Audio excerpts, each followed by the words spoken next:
My name is Branch, and I'm a troll. Why do I live in a heavily fortified survival bunker? Because right outside my door lurks a nightmare. Named Poppy. A 5, 6, 7, 8.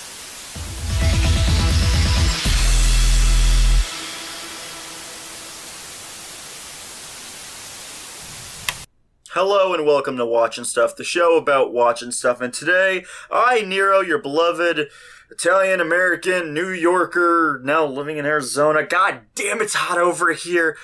Host, along with my Canadian counterpart, whyboy. Shut the fuck up. We're going to be taking a look at DreamWorks' next classic. And sadly, it's not Boss Baby, which is fucked up that that's the good one. We're taking a look at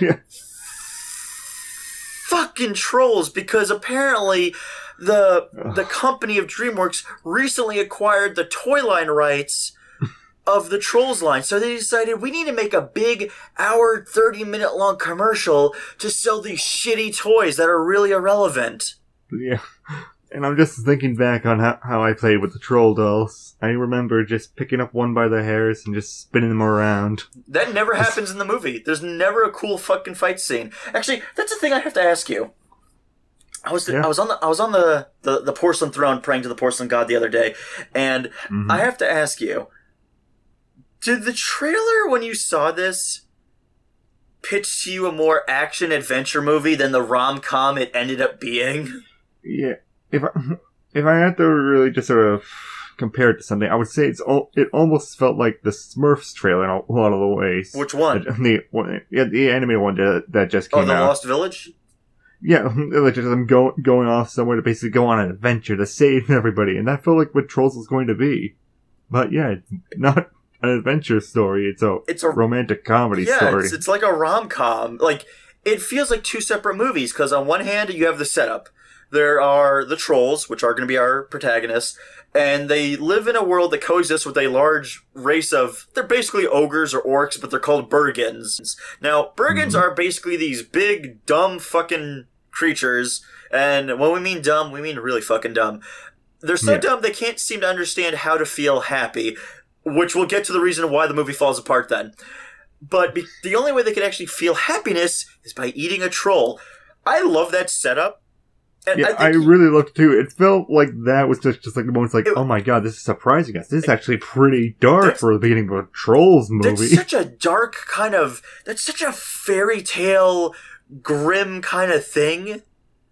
Where it's like, oh man, that's really kind of messed up. Alright, where's it go from here? It turns out that it's actually more of a rom-com. Oh, so it's really nothing. So the basic setup is that these creatures celebrate something called Trollstice, where they will partake in eating trolls to feel happy once a year. So you have the king of the trolls has a son called Gristle. Actually, the king is also called Gristle, so Gristle Jr. is the name of the kid. Yeah. And the idea is that Gristle Jr. is going to have his first Trollstice. So he's going to have to eat his first ever troll. So the character called the Chef, and yes, the character doesn't actually get a name, it's just referred to as the Chef. Yeah. Eat it, DreamWorks. Stop being lazy. just give her a fucking name. It's simple as that. We continue on. What does Chef do? So the Chef is supposed to feed the troll, the Bergen Prince a troll.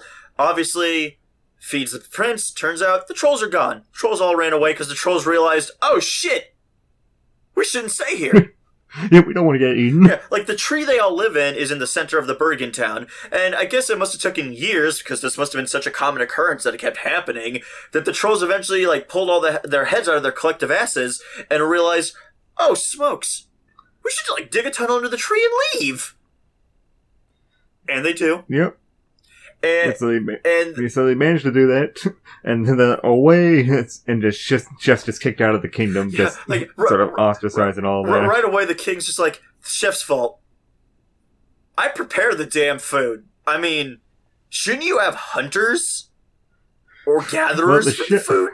Well, the chefs kind of just go to double have double jobs as hunters as well, I guess. So yeah, the chef gets kicked out, so her motivation is she's pissed that she got booted out. She just wants to get back into the kingdom and then take over it because you need a generic villain motivation. Because for some reason, and I don't know what it is with DreamWorks, it seems like DreamWorks can't do films, or at least they don't do financially successful films unless there's an antagonist. Because Peabody and Sherman technically didn't really have a villain. Like, the girl was a bitch, but that was it. She wasn't like some de facto villain. Well, I would say the antagonistic character was the social services worker. But the social service worker was just doing their job in a way, because he wasn't exactly the greatest father either. Yeah, that's just sort of the difference where that film works a lot better than them. Like, the antagonistic sort of force was more realistic, more grounded and stuff. Here, the chef just felt like they just wanted a bad guy. Yeah. It's like how, okay, you know what it's like? It's like in Shrek 1, Farquaad is only there because if Farquaad wasn't there, Shrek wouldn't have anything to do. Yeah. Because, like, Farquaad needs to put the other fairy tale creatures in the swamp for Shrek to get off his ass to be like, get these fucking bastards out of me swamp! Because, like, otherwise nothing would happen. So, like, with the chef, it's like, if you didn't have the chef, I mean, where's the conflict gonna really come from? And you're like, yeah, I guess. Yeah. Even though you could have had, like, the Bergen Prince maybe leave to go find the trolls, he connects with them on an emotional level and realizes what they do is wrong and maybe teaches the Bergens to change their way. And he learns how to grow as a person on this adventure, and that's where happiness comes from, is letting people into your heart and thus having friends. Well, Nero, I feel that those are all really good ideas. I really, really am for you there. But wouldn't it be better to just have a time skip a few years in the future and have all the trolls singing? All the trolls singing? The king is dead, because I guess John Cleese couldn't be afforded for any more lines of dialogue, so that fucker snatched his paycheck and he got to go. And then they had the son take over, and you know what? I can't say this any nice way, but to Erica Rivnoho, I'm assuming I'm pronouncing your name right, and if I'm pronouncing it wrong, I'm gonna level with you. I don't care. To Jonathan Abel and Glenn Berger, who are the screenplay writers, I don't know if this was 100% on you, but if it was, fuck you guys for making this a glorified best of soundtrack movie. Yeah. The fact that your fucking characters break out and just sing popular songs, you don't create original songs except one, fuck you. Yeah, that is the worst thing. Like, we had just watched Sing before this, and I was just in the mindset, it's like, oh, I really want to just see a new animated musical movie that's just really just going to make things wow and pop. I like how hilariously kind of fucked up ironic that is, because I remember, before we sat down to even watch Trolls, you're like, Neri, you know what I'm kind of jonesing for? Oh, what's that? I'm kind of jonesing for a musical. Why, you didn't get your fix with Sing? Oh, come on, we both know that's not a musical when you only have singing in the beginning and, like, singing at the end. Oh, so you want, like... Yeah. You want, like, something where there's, like, singing throughout the movie. Yeah, where the songs have, like, meaning and purpose. What about Moana? Yeah, but what about one that isn't a Disney movie? Oh, okay, watch Trolls. Was this pitched as a musical? I thought this was an action-adventure movie. But no, it's a straight, crappy pop musical. It's a musical fucking rom-com. Two things you shouldn't combine. Rom-com with anything, and musical. Well, that's not fair. There's plenty of good rom-coms out there. You know, this is just trying to be like several different things at the same time. Yeah, and honestly, I think it only became a rom-com a little bit after the fact, because I can't help but think they were like, we just got Justin Timberlake. Holy shit. Oh my god, he's the romantic heartthrob. Come on, guys. Let's just throw him out there. Let's make all the girls squee. Yes, because all current girls know who Justin Timberlake is. So who's this old guy? What the fuck's that, Grandpa? Who's that old guy? Now, you're gonna find this hard to believe, you ladies, but in the days of yore, when, you know, dinosaurs walked the earth and the stone was just being formed into the wheel for the first time, and people like me had discovered the wonder that is fire, where we could finally cook our food, You're gonna find it hard to believe, but boy bands used to roam the earth, and they weren't all miserable cunts like Justin Bieber. They were actually somewhat decent groups of dudes who could kind of make catchy songs. Mostly sucked, and Justin Timberlake was part of that. I don't know if he was NSYNC or Backstreet, and I'm sure someone in the comment will answer that. Don't care. I know who you are, because you're writing it down right now. I don't really care which boy band he's from, because I guarantee you, I thought their band sucked. And I got news for you. NSYNC and Backstreet Boys do indeed suck. Yeah. Even though, I'll be honest, I did listen to a lot of Backstreet Boys when I was younger. I listened to some of their music, and some of that shit was kind of catchy. They still suck. Just like this movie. So, you think the movie's going to be, so there has to be a setup in which how things play out. Well, the chef manages to find the hidden troll village.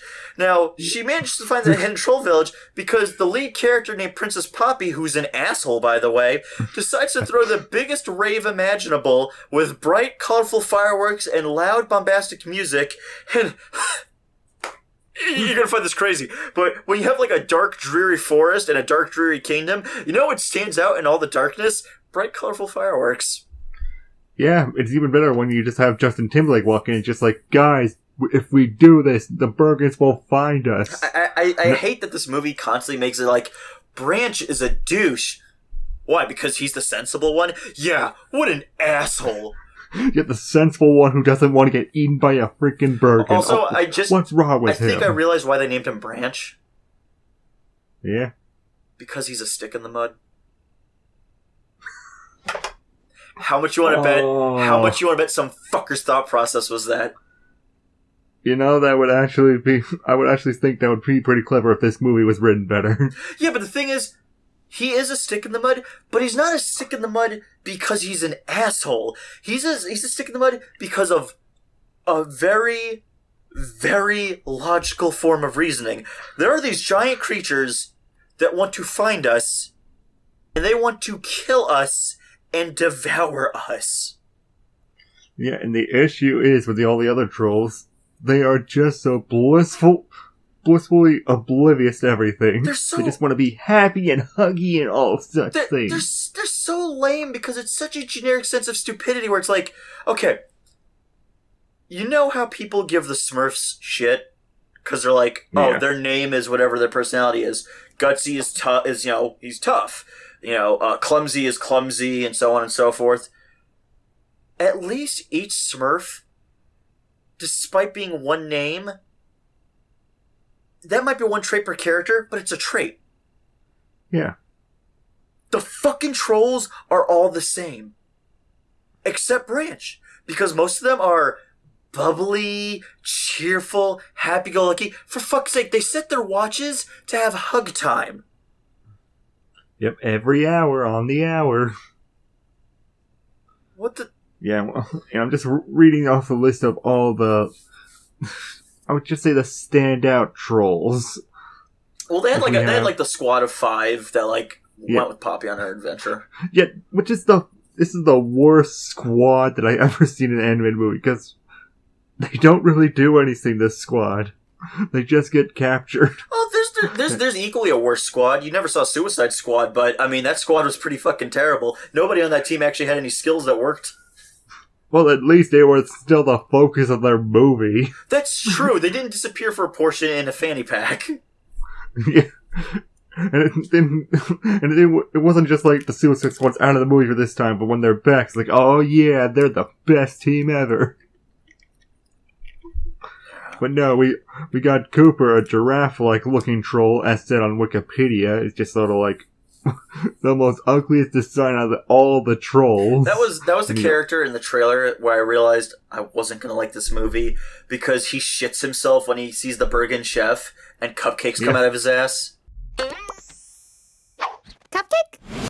Yep, just this simple crap joke. It's even more disgusting because Poppy holds up the cupcake to offer it out as food. And all I can think of is like, do you eat something that comes out of someone else's rectum? And I know it's like, why are you focusing on that? Because when everything else is so kind of bland or uninteresting, your mind just sort of zeroes into something where you're like, wait a minute. What? It is pretty disgusting, if I say so myself, even if it is all animated in such a fluffy style. Oh, God, there was Cooper, there was the two twins, Satin and Chanel. Satine, yeah. And they were just twins. They were trolls who were connected by hair? Yeah. I don't even... Again, and then I start to think, how does that work? Like, my mind starts just drifting off, and I'm like, is it like conjoined twins, but did the eggs separate in the womb, but the hair follicles are connected? And that's where my mind goes for like the next 30 minutes. Then we have Biggie, who's big. Was this just the fat one? Yeah. Okay, yeah. There was a fat troll, which they might as well just have called, like, Fatty. Well, it's Biggie. That's basically the same thing. They went for the one that's like a PC way of calling somebody fat. Yeah, but he did have a second little trait. He had a little worm friend named Mr. Dinkles.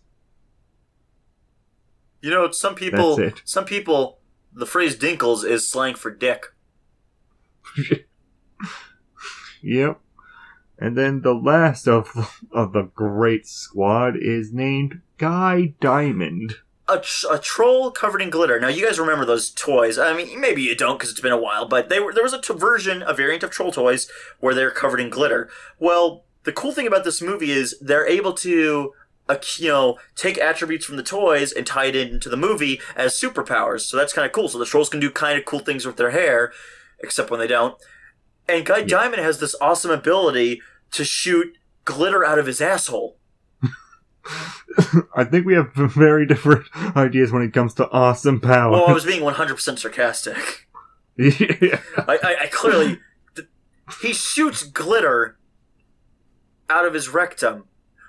And the weirdest part is that Poppy will collect the glitter from his butt to fill up the 3D cards she makes, that when they open up, they shoot glitter in your face. So all I'm thinking of now is, that glitter came from that dude's butthole.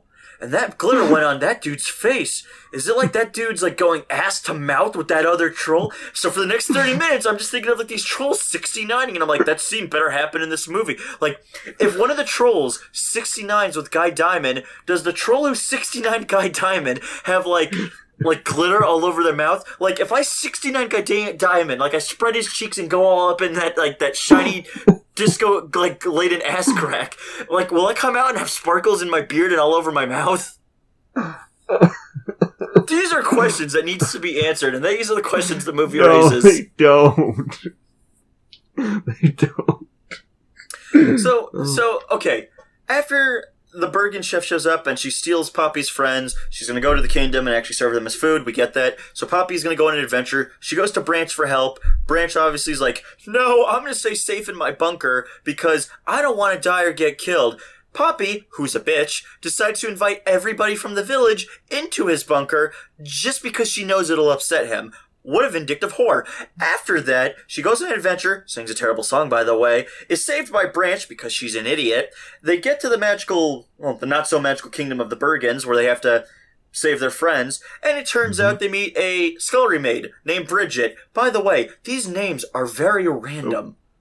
Actually, you skipped a scene. Which one? Before they get into the village, they come across all these sort of tunnels to get into the village. Oh, you mean Cloud Guy? They have to find out. Yeah, they have to finish out which one it is, so they need Cloud Guy to help them along. There's Cloud Guy. You remember him from the trailers? He pissed himself. Right. I'm gonna let you slide with a fist bump. Whoop! Shark attack! Nom nom nom nom. Jellyfish, hand sandwich, turkey, snowman, dolphin, helicopter, last supper, monkey in a zoo. What? Gear shift.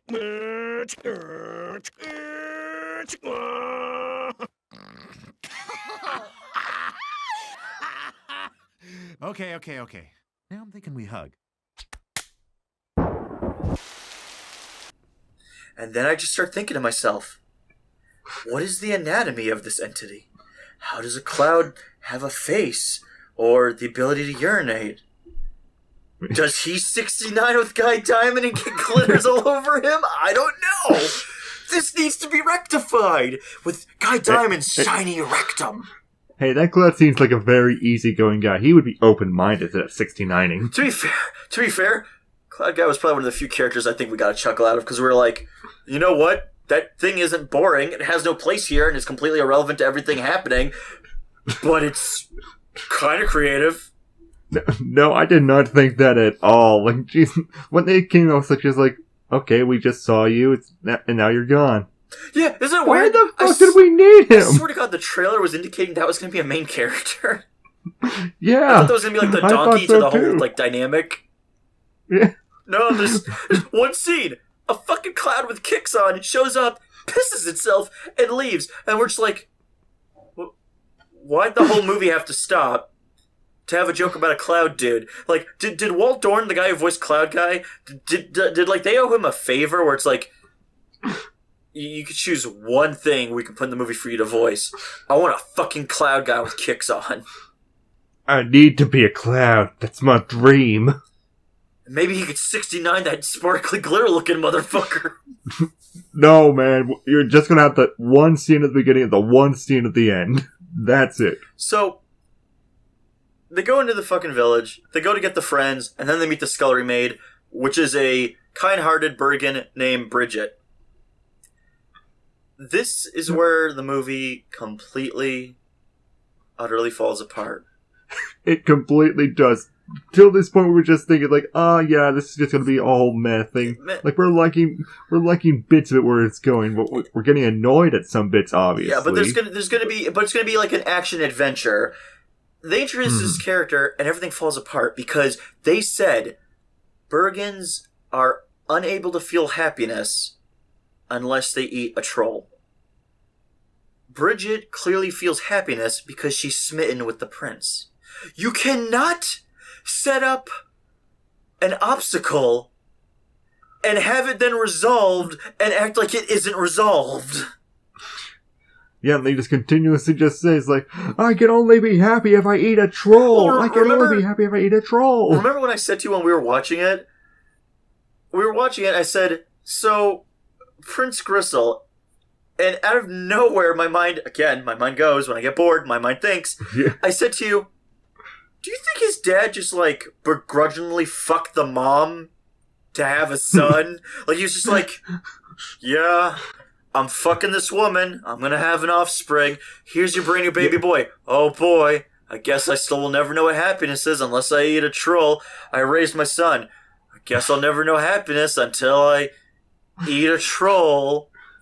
To be fair, that whole line of thinking does lead to a very funny joke at the beginning, where Gristle basically just asks his dad, like, Dad, will I ever be happy again? No, son. And then Dad just says, Come here, son.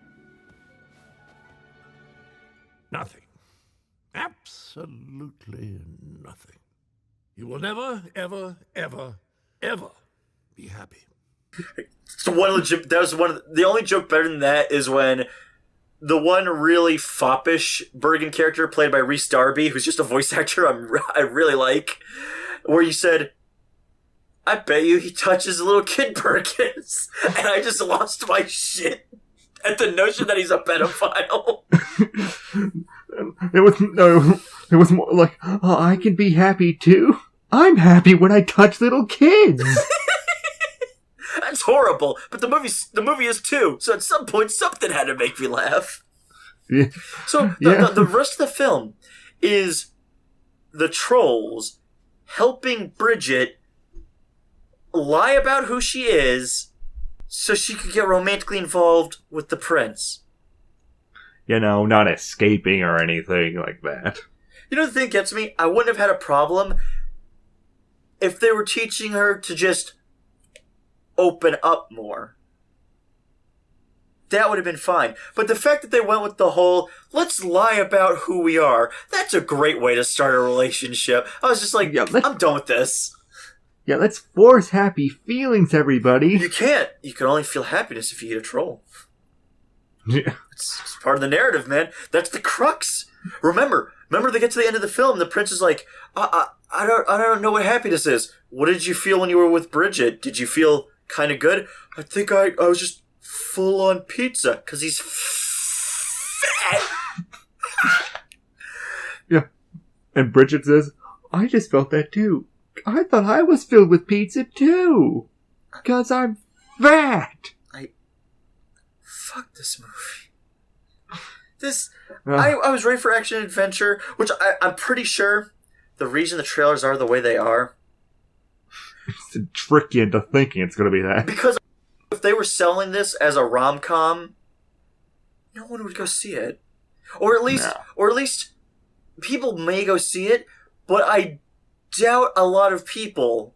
I think the viewership would have been a lot lower if you went in and it turned out to be a rom-com.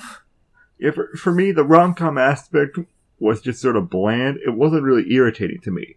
The troll aspect was the more irritating bit, and what their it feels like whole they just, moral was. It feels like they just threw the trolls in at the last minute. Like they had this script just sitting in one of the drawers down at DreamWorks, and they were like, "Shit, we just bought this toy property. Well, Michael's over there ruining Transformers left and right, and then someone else will come along and ruin G.I. Joe. We got this this toy property we just got. Who can ruin that? Let's just animate it." Yeah. I'll give them credit. At least they didn't do like the Smurfs and just move them to modern day. Yeah, the beginning had a decent idea to it.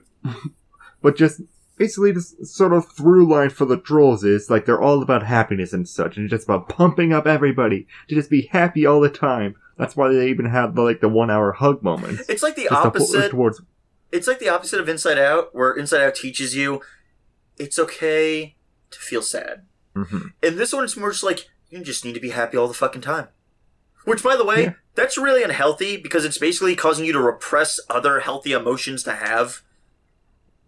Yeah, it's the movie is almost trying to reach that point where it is trying to say, like, you can be sad sometimes, with Branch as well, because he's the one that's being the voice of reason and everything. Yeah, but they don't just, like, they don't join treat the him, happy cult. But the thing is, they don't treat him like he's the voice of reason. They treat him as the asshole because he isn't like everybody else. Which, by the way, what the fuck kind of mentality of writing is that? You're not like everybody else? Be like everybody else or you're gonna be fucking miserable? That's fucking horrible.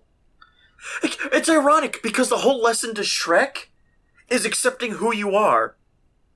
Like, you're beautiful for who you are. That's why when Fiona becomes the ogre at the end and she said, I thought I was supposed to be beautiful. And Shrek just looks at her and smiles and says, Fiona, you are beautiful.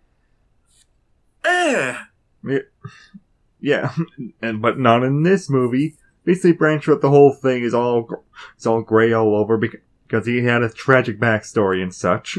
But everyone is just like, be happy and such. Sing! Don't you just love that backstory? Comes the fuck out of nowhere. We both laughed our asses off. I'm just going to play the clip. The backstory was. I'm just going to play the clip right here. Right here, I'm just going to put the clip of what happened, and we'll just get back to you. Won't. You have to. No. Yes. No. Why not? Why won't you sing? Because singing killed my grandma, okay? Now leave me alone. Okay, you saw that? What the fuck?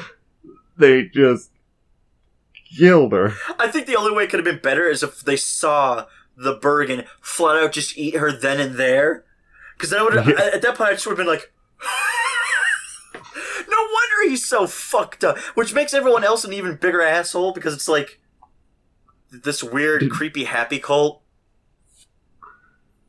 Did no one know that his grandmother got eaten? The thing that gets me is like, it's such a tight-knit community. How would they not know? Yeah, how would they have missed that? Well, like, when no one else in the whole village would have been like, dude, did you hear what happened to Branch's grandma? Like, it's a tight-knit community. It's a really kind of small, tight-knit community where, like, everybody knows each other. How did no one else know?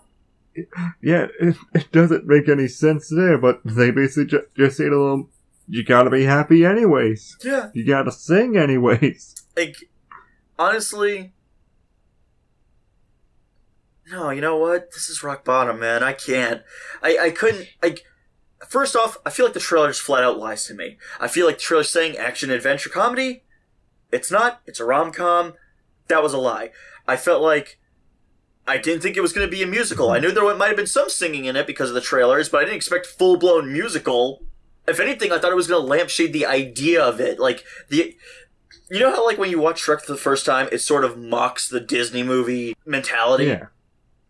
I thought it was going to do that. Like, oh, we're going to, you know, we're going to maybe have a musical bit, and then it'll be, like, really kind of ha-ha, and it's not really going to be that. No, it tries to be like a Disney musical, but instead of actually writing songs, and the songs help to motivate the progression of the narrative forward in any way, shape, or form, or get you to understand a character better, they're just popular songs. They just use very popular songs and put them in the movie. Yeah. And that's it.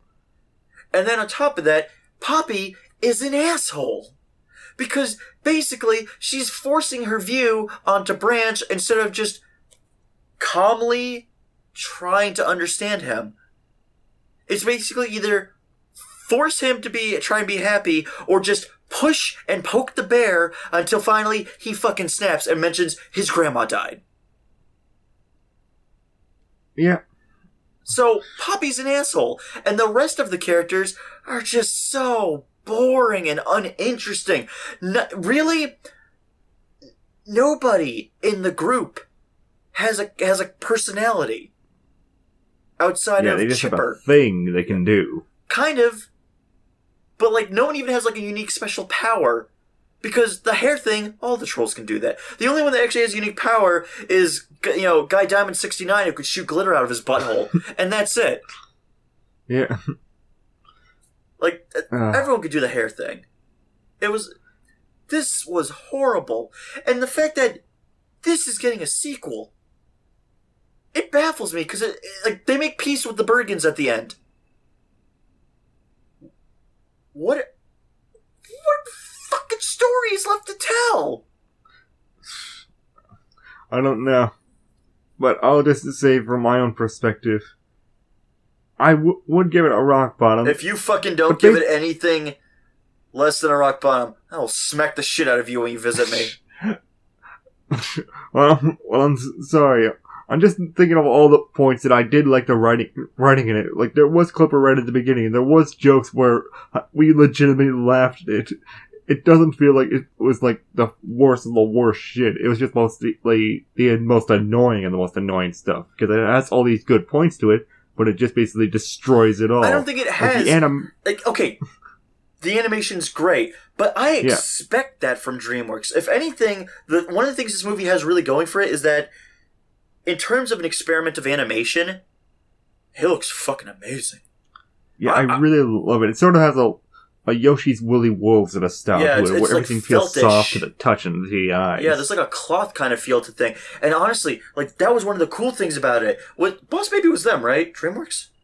Yes, I believe. Like, it's another one of those things where it's like a good experiment in animation, but at least Boss Baby still had enough backing behind it where you're like, it's still funny, it's still pretty cool action-packed, and it's still pretty imaginative. Here, it's not really that imaginative. They don't even really use their hair that much after a while. Yeah. I definitely laughed at it enough to basically...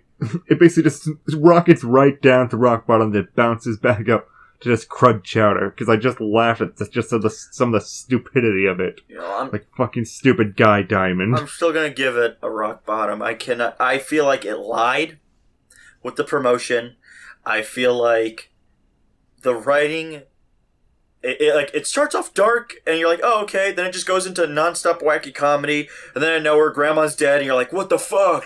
And then, like, it just goes back up to, like, goofy comedy and slapstick, and you're just like, fuck this. I understand tone could shift during a movie, that's fine, but Jesus Christ, this is something, this is like a fucking, this is, you know, not even like a normal roller coaster. It's not even like, oh, we're going up and down and up and down. It's just like, wait for it. Oh, okay. Okay.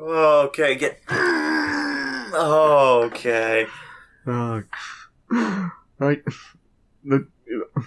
just for moments like the grandma dying bit, I just laughed at the horribleness of it, just to give it a crud chowder. That was Trolls. If you like it, kudos. If anything, explain in the comments why you enjoyed it. I would love to know. And tell us what is wrong with you. No, we kid, of course. We don't fucking watch shame on here. That's bullshit. Stop that. Stop that. For fuck's sake. We liked that Dorothy Returns or whatever movie that everybody else hated. Yes, and people can shame us for that as well. People do shame me in the comments of that. There you go. Don't worry. I got slammed on my new Samurai Jack video. Yeah. Yeah. Someone called me a piece of shit. It happens. I love it. I love it so much. I love the passion, the fury. It's fantastic. That means our opinions are there. There you go.